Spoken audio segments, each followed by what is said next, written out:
Bismillahirrahmanirrahim. Assalamualaikum warahmatullahi wabarakatuh.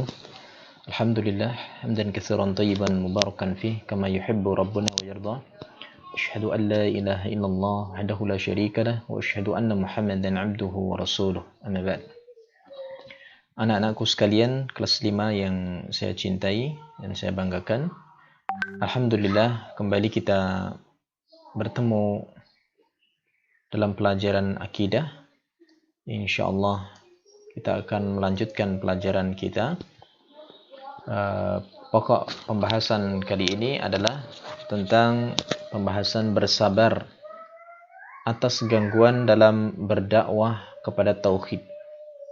Jadi ketika seseorang sudah memiliki ilmu dan mengamalkan ilmu, ya, kemudian dia tentunya mendakwahkan ilmunya, maka tugas seorang yang berdakwah mengajarkan ilmu hendaklah dia bersabar atas gangguan yang akan menimpa ya ketika berdakwah mengajarkan ilmunya atau mengajarkan tauhid.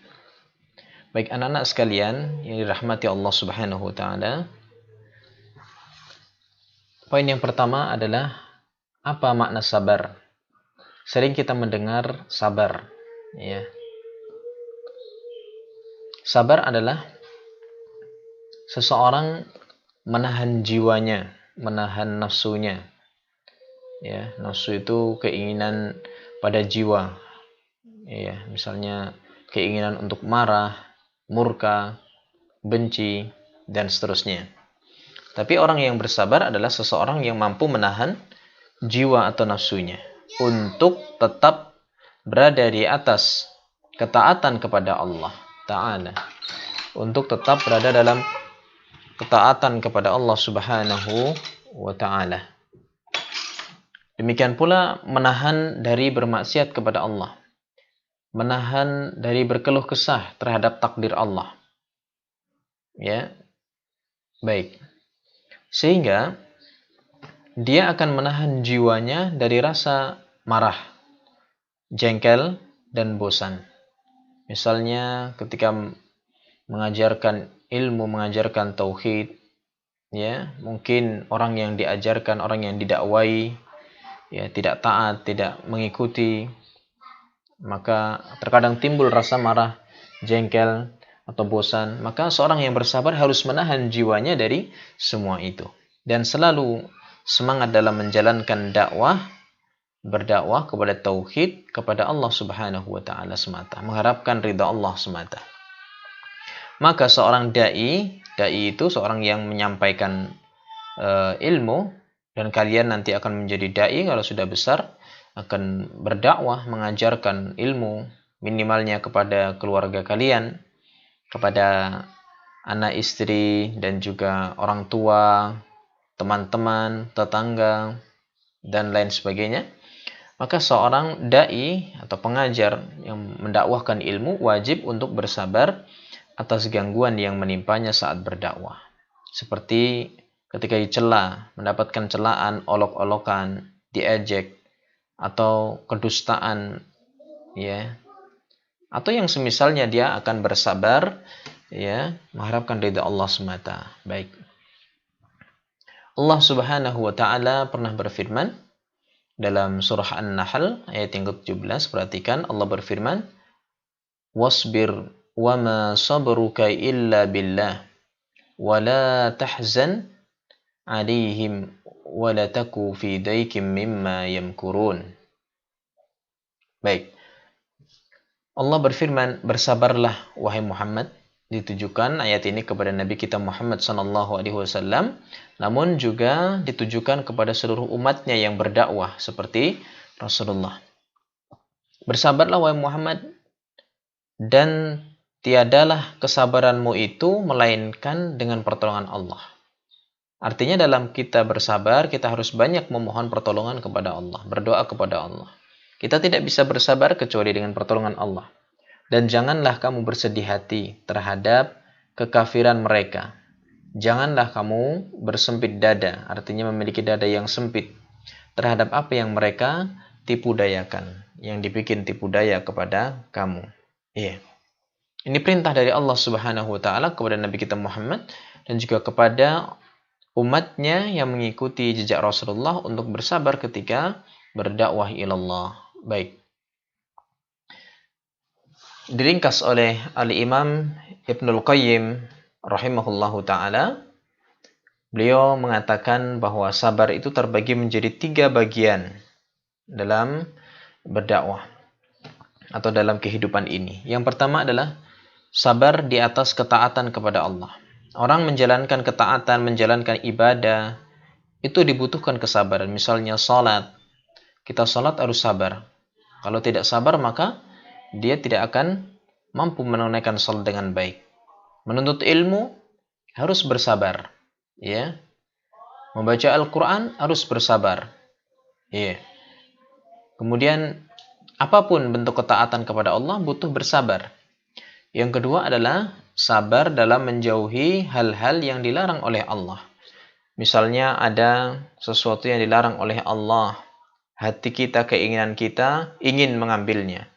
Ingin memakan perkara yang haram. Ya, memakan makanan yang haram. Maka dibutuhkan kesabaran untuk bisa menjauhi hal-hal yang diharamkan oleh Allah Subhanahu wa taala. Kemudian yang ketiga, yaitu sabar ketika menerima takdir Allah yang menyakitkan atau yang tidak menyenangkan.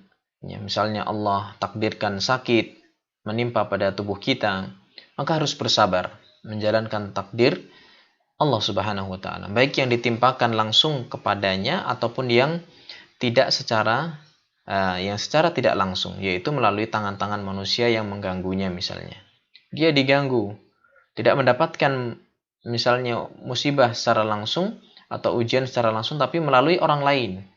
Ya, ada orang lain yang bersikap tidak baik kepadanya, misalnya mengganggunya, mengolok-oloknya, mengejaknya, mencemooh, mencela dan seterusnya, maka dia pun harus bersabar menerima takdir Allah Subhanahu wa taala. Anak-anak sekalian, ketika seseorang sudah bisa mengamalkan 3 bentuk kesabaran ini, insyaallah kehidupannya akan bahagia. Menjalankan perintah Allah, dia sabar. Menjauhi larangan Allah, dia pun sabar. Ketika menjalani takdir Allah, dia pun bersabar. Baik. Sabar itu ternyata memiliki banyak keutamaan. Ya. Keutamaan bersabar itu sangat besar. Mengapa kesabaran termasuk sifat yang mulia? Sabar itu sifat yang sangat mulia dan sabar itu tanpa batas. Ya, jadi salah orang yang mengatakan sabar itu kan ada batasnya. Berarti dia belum bisa bersabar. Bersabar itu adalah tanpa batas karena pahalanya juga tanpa batas. Allah lipat gandakan, Allah berikan pahala yang tidak ada batasannya.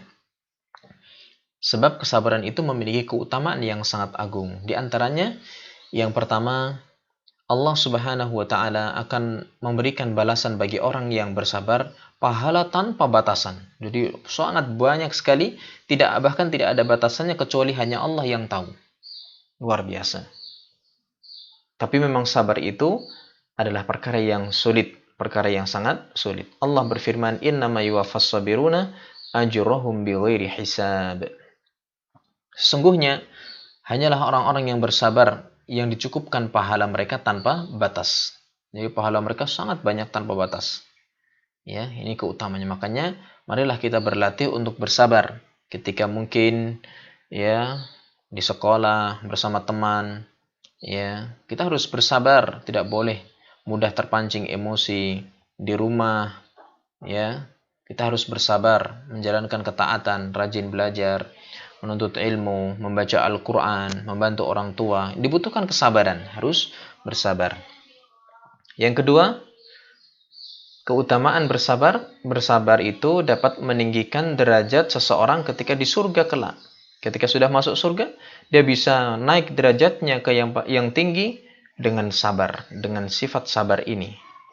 Al-Imam Al-Auza'i rahimahullah, beliau pernah mengatakan bahwa pahala bagi orang-orang yang bersabar tidak bisa ditakar, tidak bisa diukur dan ditimbang. Karena apa? Sangat banyak sekali, ya, nggak ada ukurannya.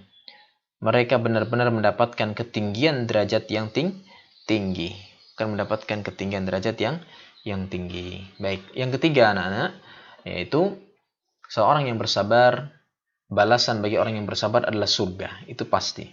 Ini janji Allah Subhanahu wa Ta'ala. Bahkan dalam hadis diceritakan kisah yang sangat menakjubkan. Dari Atha bin Abi Rabah, ia berkata bahwa Ibnu Abbas radhiyallahu taala anhuma, sahabat yang mulia, berkata kepadanya. Ibnu Abbas bercerita kepada Atha bin Abi Rabah, "Maukah aku tunjukkan wanita yang termasuk penduduk surga?" Kata Ibnu Abbas. Atha pun menjawab, "Iya, mau." Ibnu Abbas berkata, "Wanita yang berkulit hitam ini, ia pernah mendatangi Rasulullah Shallallahu Alaihi Wasallam.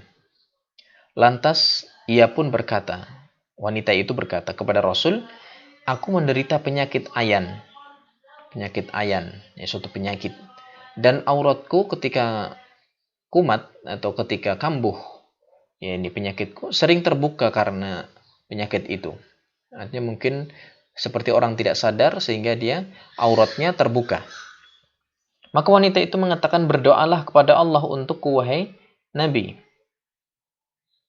agar diberikan kesembuhan." Akhirnya Nabi Shallallahu Alaihi Wasallam bersabda, "Jika kamu mau bersabar dengan penyakitmu itu, bagimu surga. Tapi jika engkau mau didoakan, aku akan berdoa kepada Allah supaya Allah menyembuhkanmu."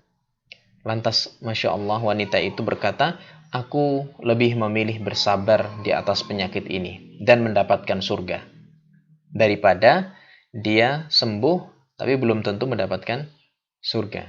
Masya Allah. Iya, karena memang bersabar di atas penyakit, di atas ujian, ketika dia benar-benar bersabar, insya Allah akan mendapatkan surga Allah Subhanahu wa Ta'ala. Lalu ia pun berkata, "Wahai Rasul, auratku terbiasa tersingkap atau terbuka ketika aku terkena ayan, terkena penyakit. Maka berdoalah kepada Allah agar supaya auratku tidak terbuka." Akhirnya Nabi Shallallahu Alaihi Wasallam pun berdoa kepada Allah untuk wanita itu agar auratnya tidak terbuka. Tapi dia tetap bersabar di atas penyakitnya. Kadang-kadang masih terkena penyakit dan dia bersabar, namun auratnya dalam keadaan tertutup. Hadis riwayat Bukhari dan riwayat Muslim. Barakallahu fiik. Itulah pelajaran kita kali ini terkait dengan bersabar di atas dakwah, ketika berdakwah kepada Allah Subhanahu wa Ta'ala. Semoga Allah Subhanahu wa Ta'ala menjadikan kita termasuk orang-orang yang bersabar di atasnya. Ya, amin ya rabbal alamin. Subhanakallahumma bihamdik asyhadu an la ilaha illa anta astaghfiruka wa atubu ilaik. Wassalamualaikum warahmatullahi wabarakatuh.